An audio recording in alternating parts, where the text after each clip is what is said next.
All right. You guys ready? Either. Mm-hmm.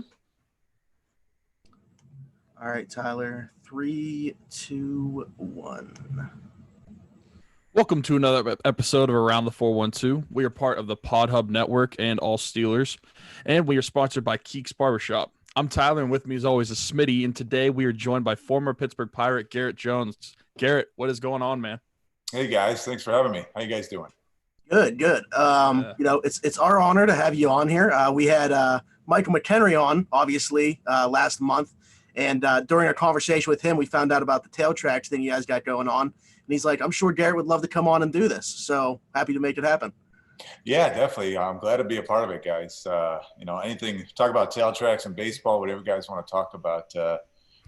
Baseball is definitely the thing I have my doctorate in, or at least most of my knowledge. But tail tracks are what we're doing right now. And I don't know if Mike told you, it's an app for pet owners,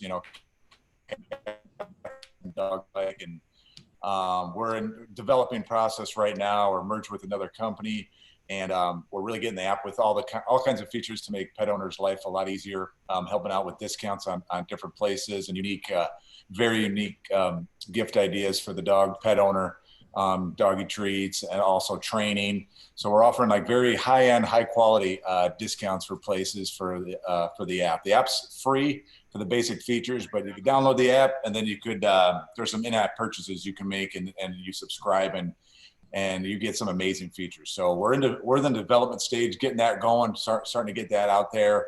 And once it's out there, man, we're looking forward to exploding and getting every pet owner on there. Yeah, I mean, I don't have too much knowledge on it. I looked into it a little bit after Michael was on here. It seems really cool. And then I knew that you two were doing it, and then he threw in there that Alex Presley's also involved as well. And I was like, what the? Just get a bunch of Pittsburgh Pirates on board. But that's awesome that you guys are like still friends in that way to do something like that together. Oh yeah, definitely. I mean, we all got along when we played, and we're all, similar mindset, and just trying to transfer that over to the business side of things. And we all been working hard on it, trying to figure out the best route to take with the app. And our creator Matt has been amazing with helping us. Some of us not as business savvy as he's been. He's had several successful businesses that he's sold, and he brought us on to help develop his idea and help market it and just help get it out in the world. So he's been a blessing to us for life after baseball. And like I said, this app is it's going to be the real deal, man. Once we get all our features on there in the next month or so, and we're able to launch it out there, we're excited. It's on there now. You can download it now. It's free, but once we get our in-app features on there that you could purchase and start having a subscription base, it's gonna really open the pet owners world and make it a lot easier. Yeah, awesome. I'm gonna have to show my mom that because I've never met someone that loves dogs as much as my mom. There you go. we've got a few. Yeah, that's exactly what we need on the app. There you go. Yeah. Yeah, I mean, we'll be on the lookout for that. Everybody that's listening or watching, be on the lookout for that. And when it's ready to go, we're really going to start pushing it to help you guys out, of course. But all right, so let's get into some baseball stuff now. You came to the Pirates signing a minor league free agency deal. So what was your thought process like when you decided to join the Pirates? Was there a lot of interest and you chose them over other teams, or how did that go? I mean, I had some opportunities. The year before I was in AAA, I had a good year with the Minnesota Twins in Rochester. And it was like Pirates and Cubs were my top two teams as far as offer goes, and just the chance to come to big league camp and have some at-bats. And so, looking at the Pirates and seeing where I might fit, seeing what the Cubs had, you kind of weigh your options out. And I loved Pittsburgh. I love the black and gold. And I really, it just at that time, Pittsburgh made the most sense. And I think they ended up signing a couple of guys there. I think Eric Hinsky signed then a few weeks after I did. So I was like, oh, shoot. But, nonetheless, I went to spring training and injuries, and I was able to get some at bats. And I just remember John Russell, the manager, the reason, one of the main reasons I signed there as well, and John Russell was very excited to have me, is I crushed him when he was managing the Phillies in AAA. I crushed against them. So I think he remembered me in the back of my head, and so that was huge. So, I was like, man, you never know who's watching. And then he becomes a major league manager, and you know, I got that opportunity. Then I was able to get some at bats again to kind of keep that opportunity going. Okay. Yeah. I mean, you kind of answered my second question in that I was going to ask, like, did signing with the Pirates was, part of that just because you felt like you looked at the roster and thought the opportunity could be there, even though you were signing a minor league free agency deal to, work your way into the major leagues? Correct. Yeah. I mean, it was a minor league deal with a big league invite, and they were aggressive. I remember Huntington saying, John Russell really likes you, and Neil admitted like he knew who I was, but didn't really know much about me. But they were aggressive as far as trying to obtain me, and I appreciate that aggressiveness. You want to go where you're wanted, and they seemed like they wanted me, and I definitely were going to give me the opportunity. As a player, that's all you can ask for. All right. Okay. So, like, what were your first impressions then once you did sign with the Pirates about not just the organization, but Pittsburgh in general and the fan base? Pittsburgh was awesome, man. I mean, obviously, spring training was cool. Bradenton, fun. It was a fun stadium. They were just starting to revamp it and redo some things down there.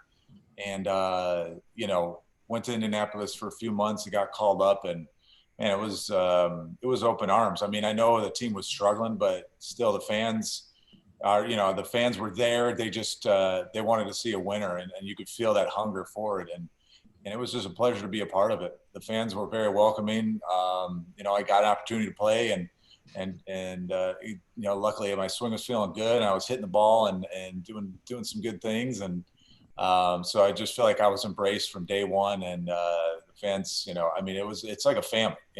Going to Pittsburgh, it just seemed small. It's a big major city, but you just get that small town vibe as far as the people and as far as communication and just that family oriented feeling you get when you're there. Yeah. I mean, as far as the people go, I mean, I'm sure you saw your mentions as well when we put out the tweet about you coming on. People responding saying, oh, he was my favorite Pirate at that time. Still to this day, my favorite first baseman that's been with the team. So, I mean, right there, the impact that you left, just in 5 seasons. Right. And all that stuff means so much. I mean, I tried to do as much as I could. I know I definitely wasn't perfect. Probably should have done more, but I just tried to be in the community, sign every ball I could sign and bat, and just be thankful. I was just very thankful for the support that they gave me, and just tried to show that as much as I could, and just help the team win, because I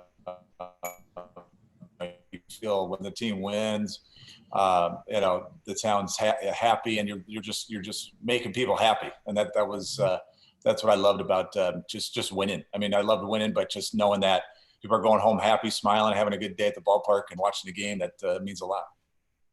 Right. Yeah. Even a lot of people from, like, for example, like I'm watching our YouTube comments right now, and the last 2 comments are people from not even, like, one's in South Wales and the other one is in DC, and they're talking about being Pittsburgh fans and being fans of yours. So that just shows the outreach right there. Right. I love it. I know Pittsburgh fans, they're everywhere, especially football, hockey. I mean, diehard Pittsburgh fans. I love it, man. That's what I love. One of the many things I love about the city. Right. While we're talking about the city and the fans and all that, is there anything that you noticed about Pittsburgh that stuck out differently than other cities that you played in? Like I said, I know the family-oriented, big town, small town feel, blue collar.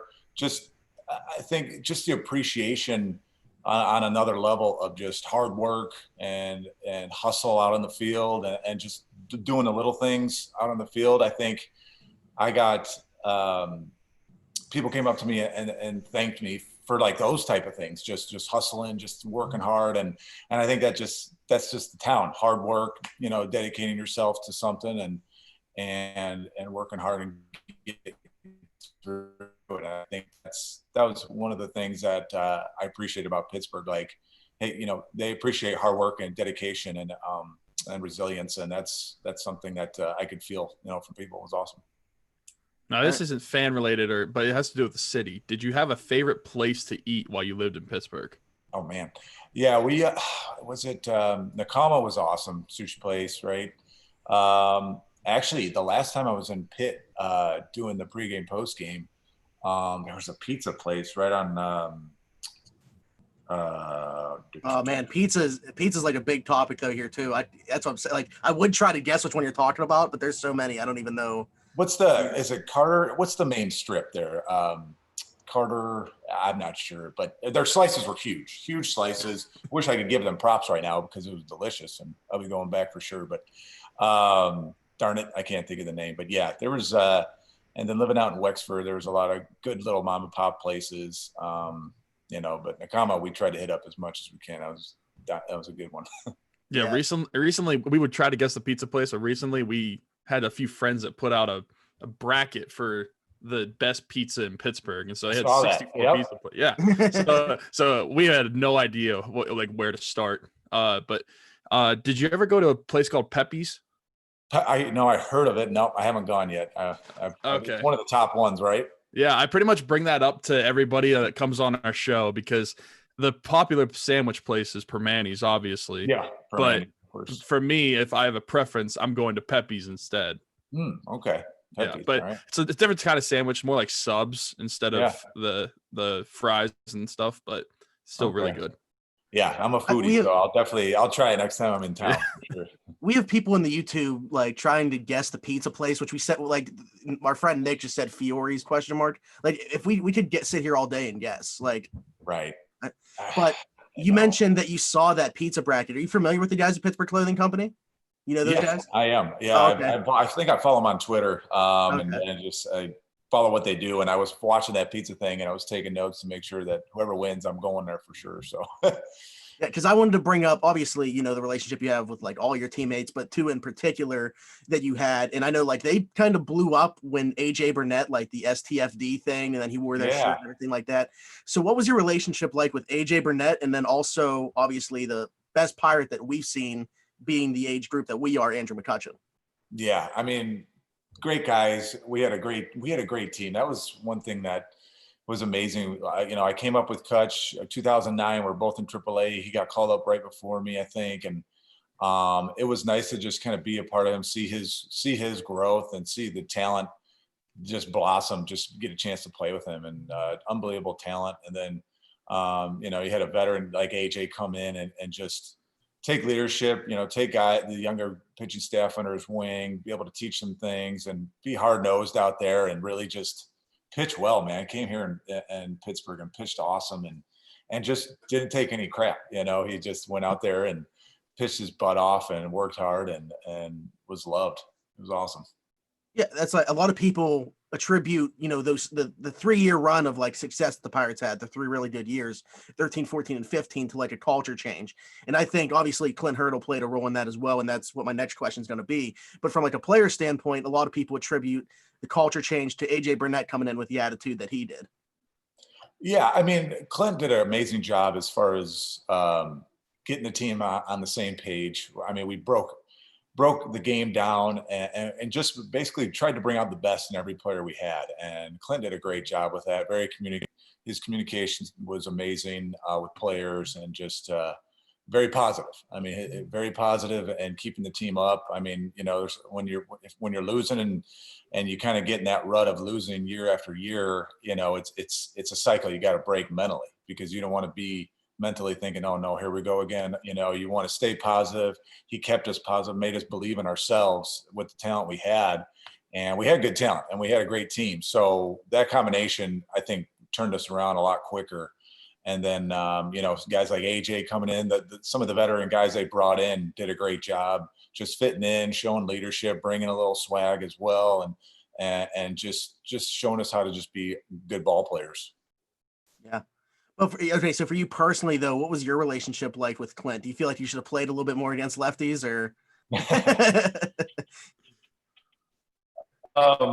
I wanted to. Yeah, I mean, it was like, it's one of those things where we were very open about it. He's like, you got to show me something. You got to show me something. So, I was determined to show him something. I didn't do it as much as I wanted to and should have, but yeah, I mean, there's, that's the thing with coaches. When you have that good relationship, as a player, you want to prove them wrong when they think you can't do something. And as a manager, he wants you to prove them wrong. He wants to see you succeed and do these things. And I feel like, he gave guys the opportunity to do that. And that's all you can ask for as a player. And he was, like I said, he was very positive, and the communication is huge. When you have a coach you can go in his office, talk to, have a good conversation with, day in, day out, whether it's good, bad, whether it's off the field. That's what he brought to the table. Right. Okay. So for you personally, because it's a different point for everybody, when did you realize that you were going to be able to make a career out of playing baseball? Probably, a career probably after the '09 season, really. I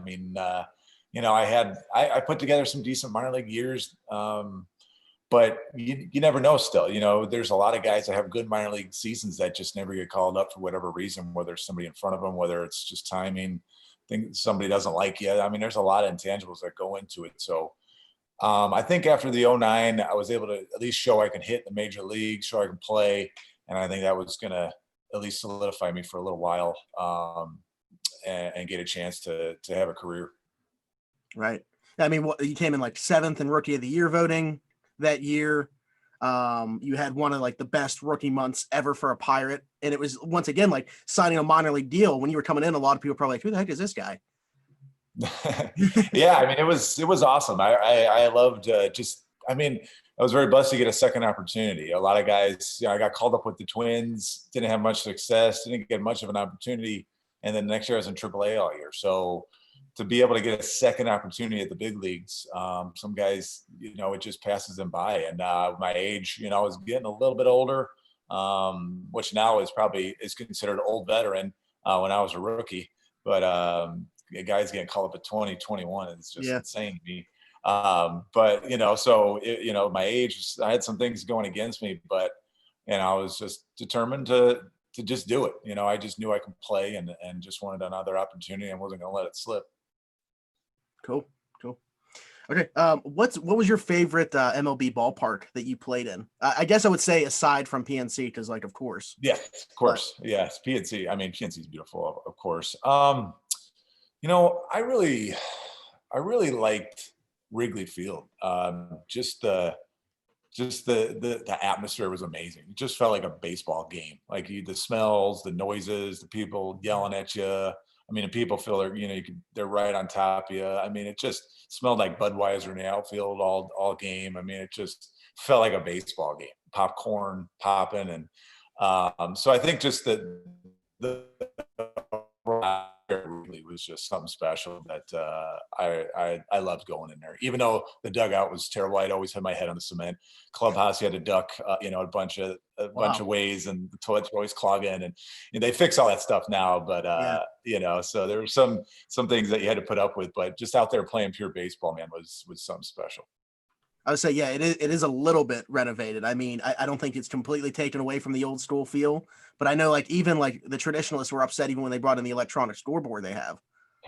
Right. I know. I like that scoreboard. I like the old school feel of it. It's nice to at least have a couple ballparks still like that. They brought in the digital Jumbotron. I don't think they're probably going to go much farther than that, hopefully. So, it's a unique place, man. And I love it. Was a great place. So, I don't know about watching a game there, but I know playing was amazing. Yeah. No, I've never been. I don't think, Tyler, you haven't been to a game in Wrigley, right? Yeah. No. So we don't have any perspective there. But okay, jumping back, I want to ask you a question that I also asked Michael when he was on here, because you were part of the 2013 team that finally broke that streak. And he attributed a lot of 2012 kind of finding an identity to what the 2013 team was able to do. But what was it like being a part of that 2013 team? It was amazing. The energy level in the city just transformed. It was incredible to see that and to be a part of the playoffs and the black and gold and everyone going black. And it was just, powerful, man. It was, you could feel that 20 years build up just ready to explode. And it was fun, man. I wish I would have got a chance to play more in the games, but just being there, being a part of the growth, seeing the last 5 years. In 2012, we were close. We were winning a lot of games, and man, it was I was playing, and it was a lot of fun that year. And we knew, man, we're so close. We're so close, and the next year we were there. So it was incredible. It was incredible. I'll never forget the energy, the way I felt, the way my heart was pounding, and just the excitement was awesome. That's like the best of sporting event that I've ever been to is the 2013 wild card game. I had season tickets. up until like 2016, or that was the last season that we had them. And for that game, we were on the third baseline, but we were in the last row. So we didn't sit down the entire game because we didn't have to. There was no one behind us. So we literally stood the entire game and then walked back across the Clemente. Right. I kid you not. Somebody literally jumped off the bridge in celebration. They survived, but they jumped off the bridge in celebration. Wow. Yeah. I mean, that was it. Every pitch was cheering, strike, ball. I mean, everything was just micromanaged cheers and boos and just getting on the other team. And everything was just so precise and so cool to be a part of. Right. Okay. Do you have any like superstitions or anything like that you would do? Not really. Not a superstitious guy. Just, I try to, you prepare, I think, mentally for a game and do things that at preparation. But yeah, nothing weird coming from me. Sorry. No, I like even like the littlest things. Like we've had like baseball. I feel like is just elevated to a totally different level than a lot of the other sports as far as superstitions go. Like, guys like with their batting gloves, or we've seen recently like Brian Reynolds go to the high socks because he hasn't been hitting that well. Like, right. Man, just I think a lot of it's just tricking your mind because baseball can be, you're playing every day and for whatever reason things aren't working, but it's almost like baseball is a constant game of tricking your mind, thinking that, hey, because it's so negative. I mean, 3 out of 10 times, you're an all-star. I mean, you're failing so much out there hitting wise and things like that. So it's a constant battle of staying positive, staying confident in yourself and not letting, not getting rattled. So I think guys tend to do like little things to just change it up a little bit, whether it works or not. It's just, I guess some guys it changes your thought process for sure. Right. Yeah, Tyler, you threw in a question here like 10 minutes before we were about to start. I saw. Yeah. I mean, I was wondering, what is your favorite memory? And it doesn't have to be Pirates, just throughout your whole baseball career. What was your favorite memory? I mean, if I had to guess, I would say the 2013 wild card game, but I could be totally wrong. Yeah, that's definitely at number one. I think that's so obvious that would definitely be number one. But I think, there's so many good years. I just think the 2009 season for me personally was a good year to just because I was able to get a second chance and get some at bats and actually perform at the major league level and knew that, I'm going to have some opportunities coming here in the future. And I think that whole year was something special, at least personally for me. And very thankful, very, very thankful for the organization, just to get a second chance. Right. So since the number one is the wild card game, I just want to talk about it a little bit more as a player's perspective, because we know what it was like from a fan perspective. Whenever Cueto drops the ball and then Martin hits that home run, what's that dugout like? Oh, I mean, it's crazy. It's just as crazy in the dugout as it is in the stands. I mean, we're cheering, we're running down, we're running the video room. I mean, I'm going in there, high-fiving Roach, our video guy, and I mean, oh yeah, we're when we're not in the game, we're just as big as fans, man. I mean, we're cheering everybody on, and it's awesome, man. I mean, just the sound of the stadium rocking, and I mean, it's deafening. It's deafening in the dugout, and we're exhausted. Even if you didn't even play in that game, you're exhausted after the game because of just the emotions flowing and just you're so in tune to every pitch. So I mean, oh yeah, we were going nuts. I mean, we were loving it. He drops the ball. We're like that. That was awesome. We're just doing the same stuff, man. We're just big fans of the dugout too. Yeah, it was like, I mean, I was in Idaho. I wasn't at the game, unfortunately. I was living in Idaho at the time, but I was definitely decked out, and because I was going to school out there, but I was decked out in all my Pirate gear all day, and no one else was a Pirate fan out there. And then I made sure I was like in tune like an hour before the game even started. Nice. But I just know as watching it, it was like you guys like turned into kids that night, like excitement you guys had. Yeah, I mean, that was what you dream about. I mean, playing. I mean, that's a lot of us didn't have that experience, and I never had that experience up to that point, and just that's what you dream of. That's what you want to be in and be a part of, and that was everything I dreamed of and more. Just as how powerful it felt.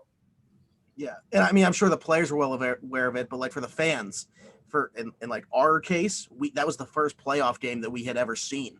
So, and if you were an older person, it had been 20 years since. Right. So, I mean, either way, like you mentioned with like all the build up, it was that long of a build up all packed into one night. Right. Exactly. And we can feel that. I think that amped us up even more than we already were. Like just because we could feel that going on the field and just driving to the ballpark, seeing the fans walking to the ballpark, seeing what's going around the stadium as we're pulling up and how early people are out there. And I mean, all of that stuff, man, is just, I miss it. It makes me miss it thinking about it. Like it was so crazy to be a part of. And, you know, at least I got it all up here now, and hopefully I have to keep bring it up every now and then and keep talking about it so I don't forget anything. Right. Yeah, just like that was our first playoff game, but like that whole season in general. I mean, for guys like Smitty and I, our age, we never knew, like going to a Pirate game, we kind of never expected a win, which I hate to say, but I mean, that's just how it was. But that 3-year span, like it was like we had never expected to lose. And it was just an amazing feeling. Right. And that's the change that I think Hurdle was able to bring. And just the players we called up and brought in, just we're able to make that mindset of like, oh, here we go again. You know, if they win, it's a miracle. You know, if they lost, that's per usual. You know, it's a sad cycle, but it's like we were able to break that, and now it's like they can't lose. Like their pitching was dominating. We're hitting. Playing great defense. We had awesome closer. I mean, we had it all. I mean, we were a good team, and I think when we're able to put that product out there, and then now the fans really see it and they're embracing that. It was just like, man, we were on cloud nine with everything. Yeah, we always say like with the bullpen that you guys had, if you guys were winning at like the 7th inning, the game was over. You guys were going to win. Oh yeah. I mean, we had some great arms at the end there. I mean, oh gosh, Tony Watson was a sleeper. I mean, we had some great arms and guys, and we had the talent, but that talent was performing and putting it on the field and putting it in the game. And like I said, Walker Kutch, Marte coming up. We just had, it was a great team. So obviously that's, the number one highlight of your baseball career. Where does, the walk-offs or being the first Pirate to put a ball into the river on the fly rank? Yeah, now it seems like, I think Josh Bell did it 2 times in a game or something, 3 times in the season. I don't know. Now it seems like it's just a chip shot over the field. But it was pretty special. I mean, it was pretty cool to do, and you have to hit it just right. And I think I just hit it just right on the right day, and it's pretty cool to just have that brought up. So it's pretty special. So we're talking about all these emotions. So, like, what kind of emotions do you have whenever you hit a walk-off home run? Yeah, well, I tell you, one of the walk-offs I remember was off Arthur Rhodes, who I think had like 1 hit against. He was tough lefty, veteran guy, and just owned me. And I had a battle, foul some pitches off, and finally got a hanging curveball. And it's very satisfying to be able to jog around knowing you just won the game. You're going to get home and get crushed by the players are going to be smacking you in the stomach, and it's all worth it because, we're able to win the game. So, for that night, when you're able to do that, man, it's something that you definitely don't forget. And you wake up and hopefully you get another chance to do it again. For sure. Right. Yeah. Okay. So, talking about those teams that you played on, though, what was not just necessarily during the game, but like, what was the relationship like with the entire clubhouse? Like, how close were you guys even off the field?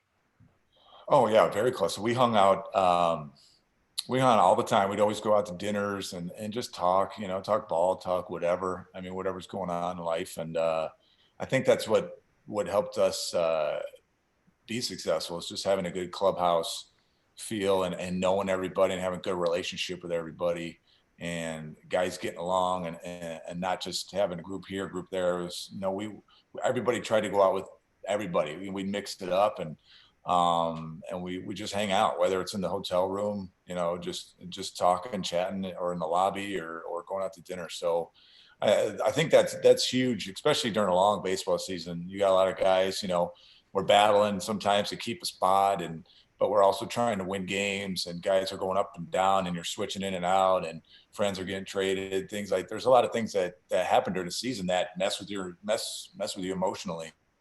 And so to have a good group of guys and a good coaching staff, keep that in check and keep you even keel throughout the season. I think that's a recipe for a successful team. And we definitely had that. All right. Okay.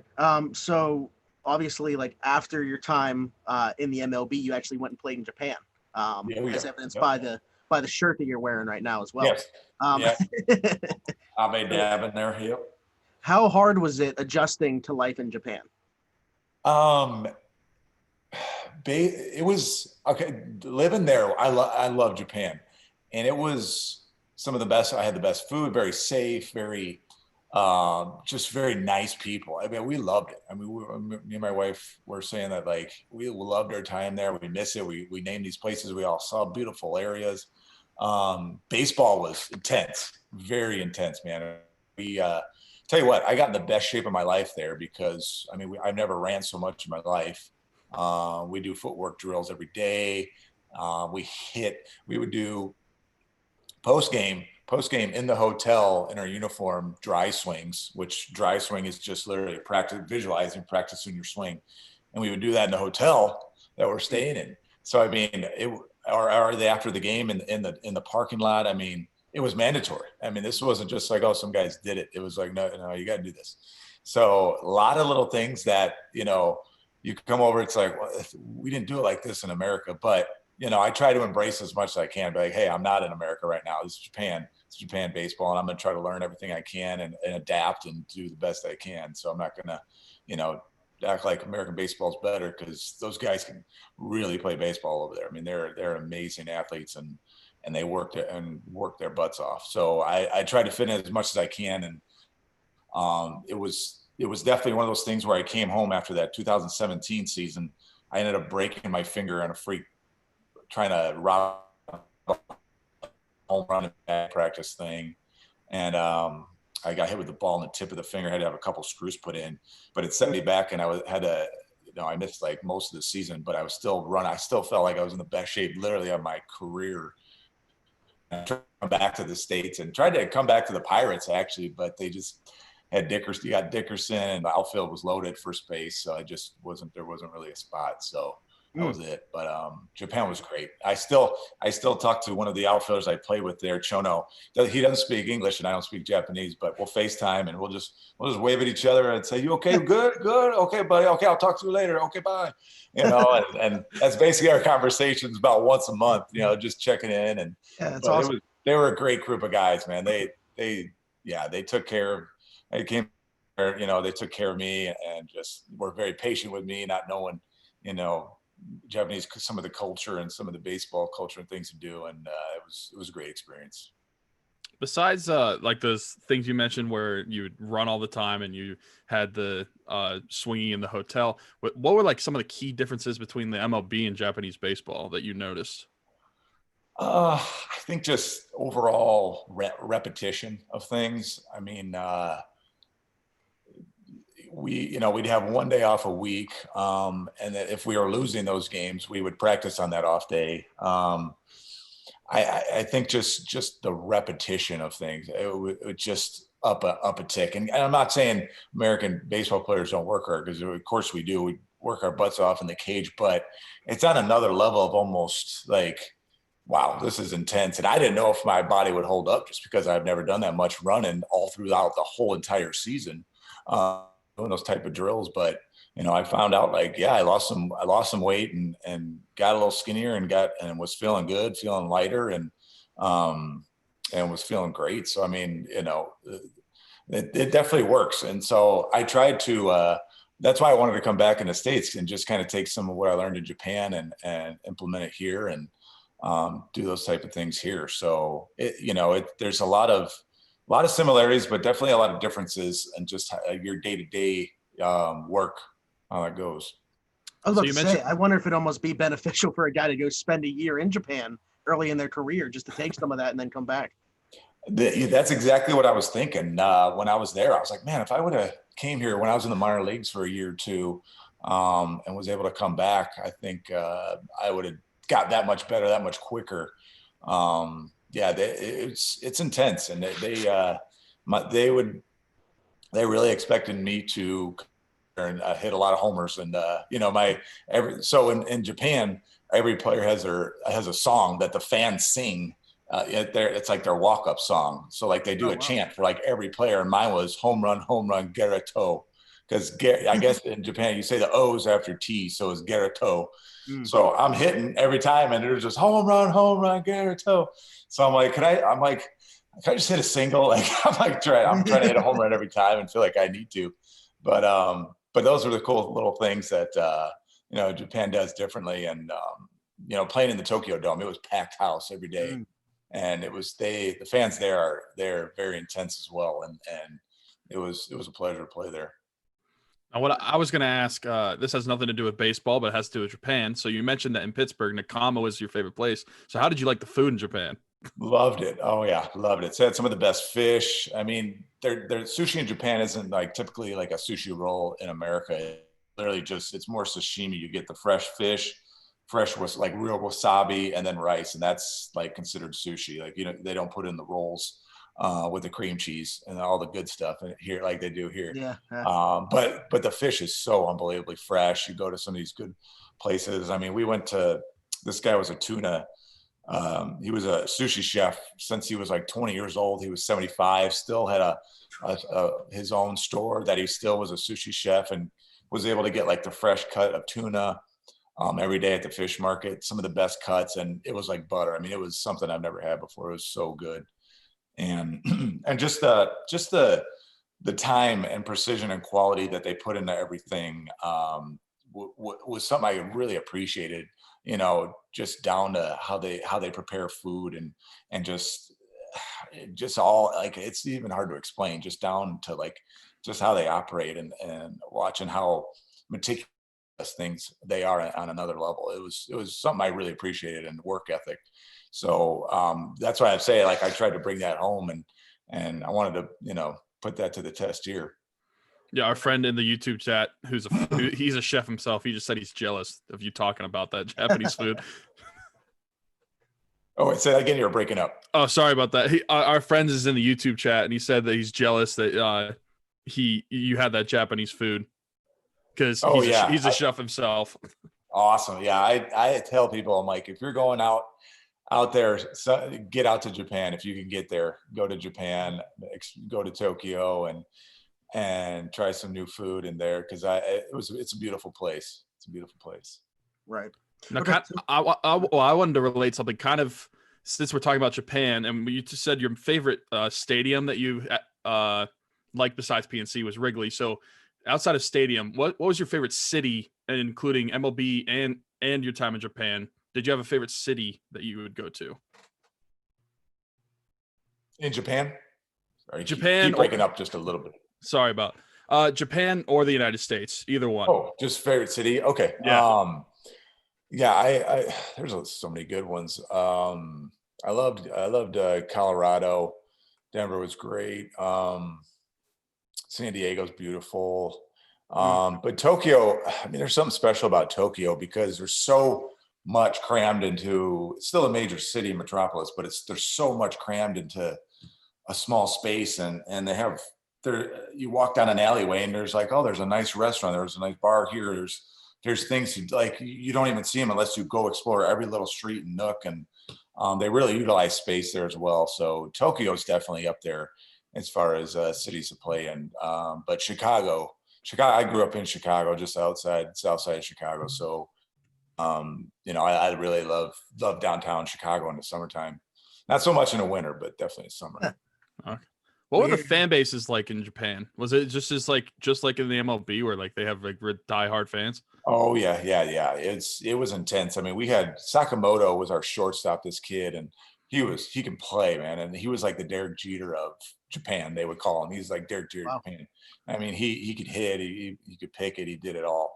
And I mean, those guys, they had paparazzi, and I know some guys got in trouble, like they had a paparazzi magazine in Japan, and they'd be some guys got some pictures taken that were put in this magazine, and I'm like, what happened? You know, I have to ask, like, what's going on? I can't read anything. So my translator is like, oh, they got, you know, they were going somewhere they shouldn't have been, and paparazzi got a picture of them, so they got in trouble. And so I mean, like, you know, yeah, I got recognized a lot there. I mean, obviously I stood out a little bit more, but yeah, those guys can't go too many places. Their baseball is like, I mean, movie star esque celebrityism there. Right. Cool.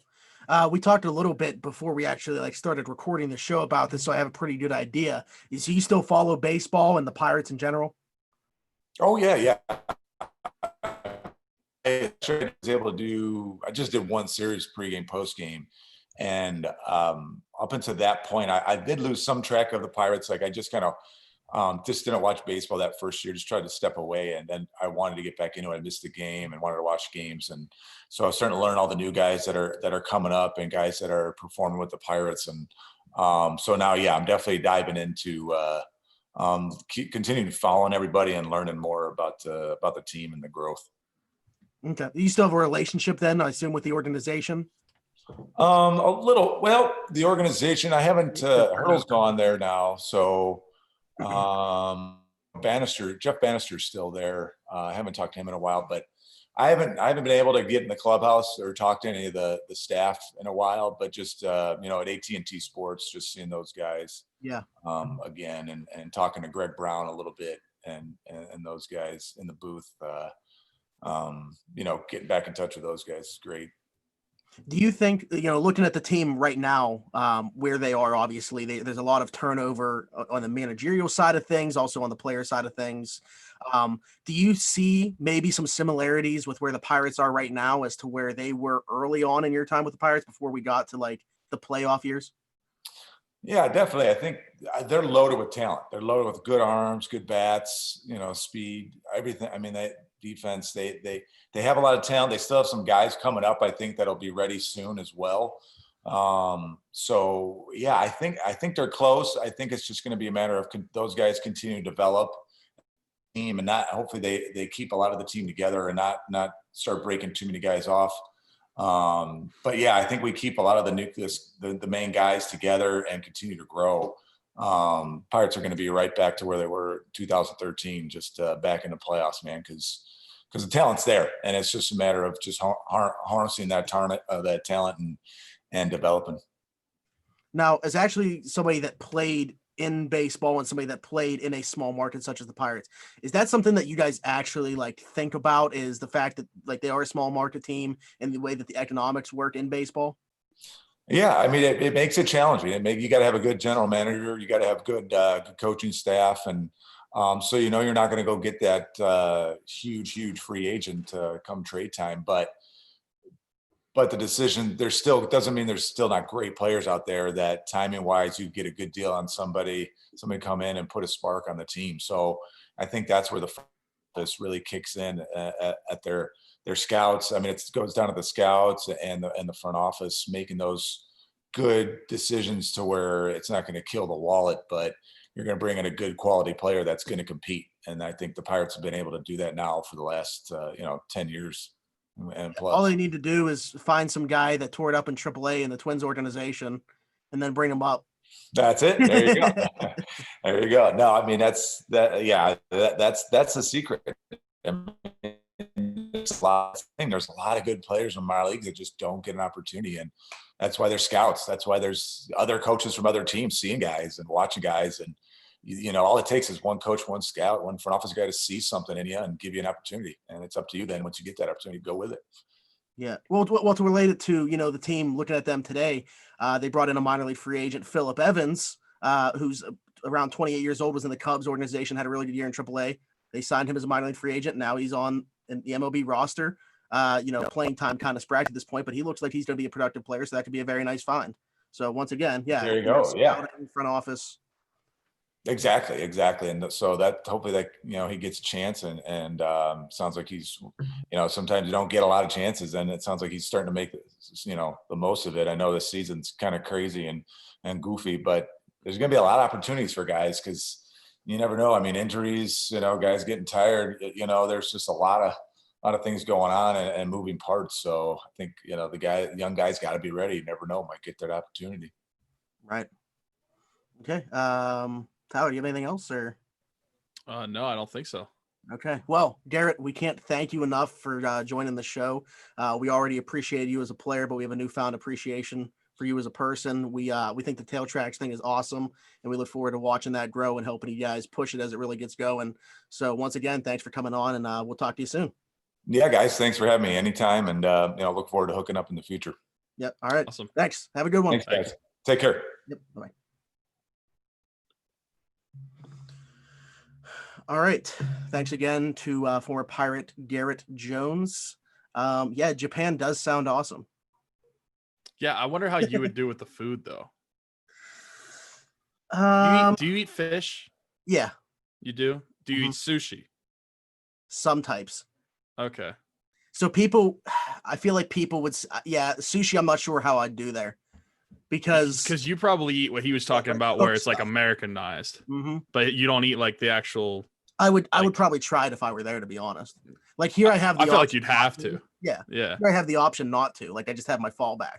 There, I'd be like, all right, I'm here. I might as well. Like. Well, I'm sure they have like McDonald's.